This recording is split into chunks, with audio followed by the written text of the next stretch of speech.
We got one more in the back, way up there. I'm just wondering if you can talk about the sort of genesis of turning the book into a movie. Was it your project, or were you asked to make the book into a screenplay, or how did that work? I still can't see where you are. I don't know. Oh, they're way back there. Okay, hi.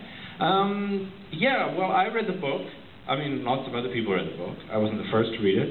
I read it once it was in English. The Portuguese, you could probably read it before me, right? Portuguese guy? I read it after it was already translated into English. And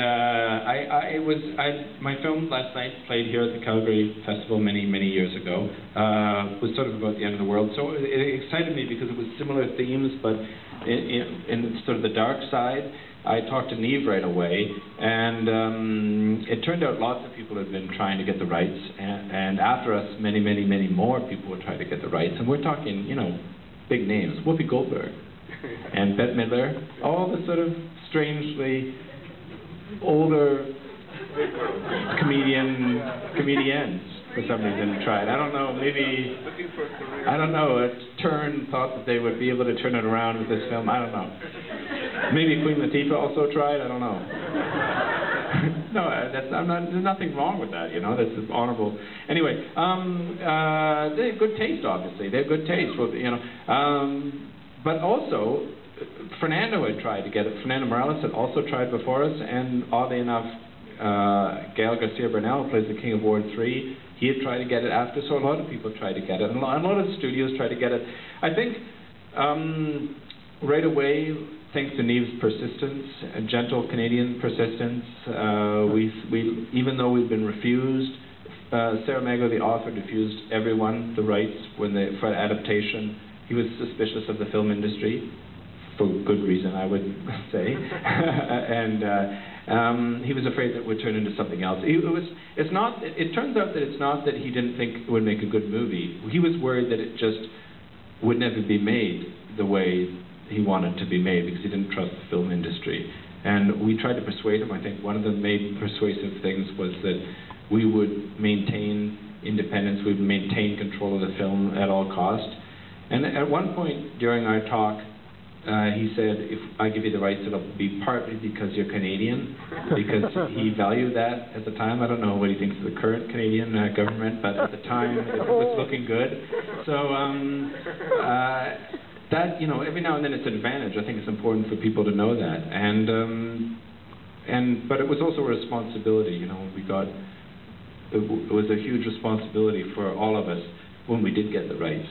And certainly it was a huge relief that Saramago likes the film, which he does now. There's a lot of pressure for us. That's it. I just sort of petered out with that question. Great question. Great question. One more? Yeah, one more. Let's do one more. Cool. Yeah. I just wanted to know what were the criteria for the editing after Cannes, and who was involved in the final cut. Well, the way it worked with Cannes is we opened the Cannes Film Festival, and we were all rushing to get it ready in time. The film. The way it worked was, because of technology, we had never even actually seen the finished film. We were finishing the sound in Brazil, and the picture in Toronto, and then we were streaming it online to Paris for them to do the subtitling. So it was a weird experience, and it's sort of the fault of technology being too efficient these days, that when none of us had seen it, none of the actors, none of the there's only one director, but none of the crew had seen the final film until we saw it in Cannes. So we were very nervous, certainly. But the reception was very good in Cannes. We had a very long ovation at our screening.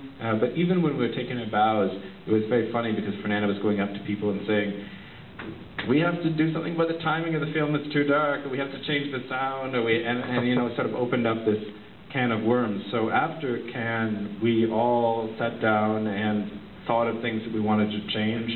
And we took responsibility there to make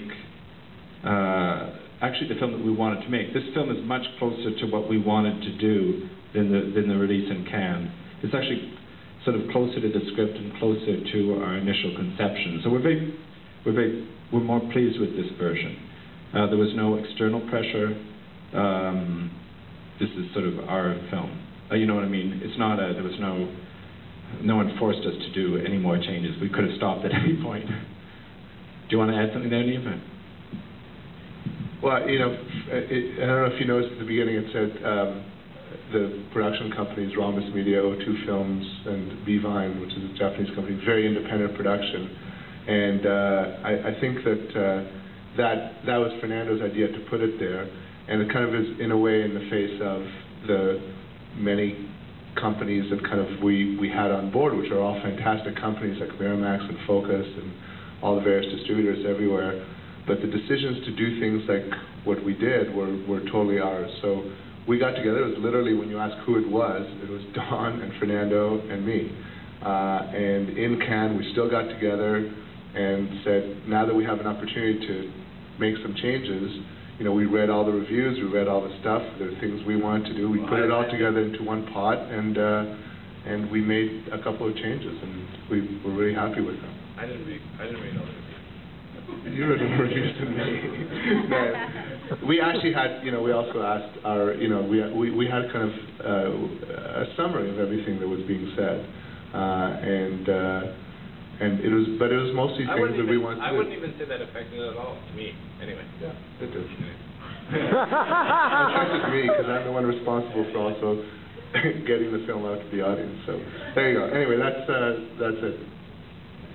They're going to kiss and make up later. Yeah. Thanks for sticking around for the Q&A. Thank you. We'll be in the party. Thank you. We'll see you all at Belgo.